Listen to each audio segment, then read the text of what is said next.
Okay, question for the day. Can a judge sentence you to life in prison just for being poor? That's the question. And this happened in George Perez Mendoza versus State. This guy pled guilty to kidnapping a 6-year-old girl from her home, did something lewd in front of her in a back alley. He got 5 years prison for that, and it's followed up by 7 years of probation. Now, this probation, Mendoza's probation, required that he attend an MDSO program. It's a mentally disordered sex offender program. And you got to pay for this program, okay? Now, the initial sign-up fee is $92. So Mendoza gets out of his 5 years in prison, and he sets up, his probation officer set up 4 intake meetings for the sex offender treatment program. His probationer eventually violated him because he blew off all 4 meetings, never went to any of the 4 meetings. And Mendoza's defense was that he couldn't afford the $92 because he was homeless.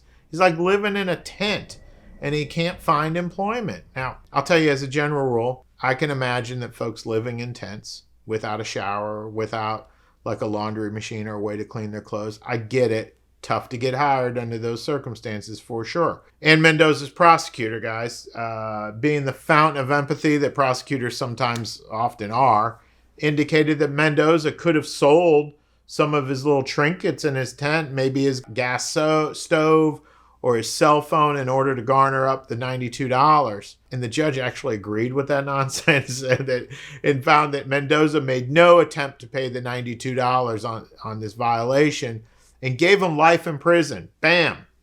You heard me. Can't pay the $92? Life in prison. Sure, you got 5 years up front, but now you're going to be doing life on this violation. And look, folks, we can stop right here. If you learn anything from these discussions, these violations of probation are no joke. You really can get hit pretty hard. I'm just saying. Now, there is a legal lesson here too. It's buried deep. The appellate court, when they said, Mendoza, you got to do life on this. Sorry, you didn't pay the $92, do your life. They said, we were nice to another sex offender who couldn't afford to pay. Another homeless guy, same situation, couldn't afford the intake fee. We're talking about maybe pseudo-famous case of King v. State. Because when this came out, it was interesting. King was violated for not having enough money, just like Mendoza. But he did show up at his intake meetings with like a few dollars. Mendoza didn't even show up for 4 meetings. He blew off 4 intake meetings. And King showed proof to the court that he was trying to find a job. Mendoza never had any proof he was trying to find a job to pay for this stuff. So the King court said, dude, you tried, so we're not going to punish you for this violation. And Mendoza, dude, you didn't try, you get life. So important lesson here, folks. Basic stuff we can all follow. You got to try. Put some effort in.